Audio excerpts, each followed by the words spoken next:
บอกน้องว่าสิพาน้องอยากเริ่มต้นกันด้วยความหวัง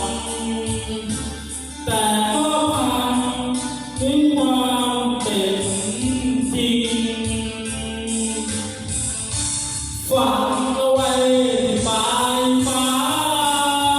แต่โชคชะตาให้อยู่บนดินน้ำตาเลิกฝนก็ลิ้นเลือกเพื่อนก็ยิ้มก็เลยก็หักสั่นที่ฝนสิ้นว่าอยู่ลำพังในวันเมาหากคนข้างกายเป็นเจ้าแต่ยังคงเศร้าก้าวเล่าว่าบ่สวงเดี๋ยวแล้ววัน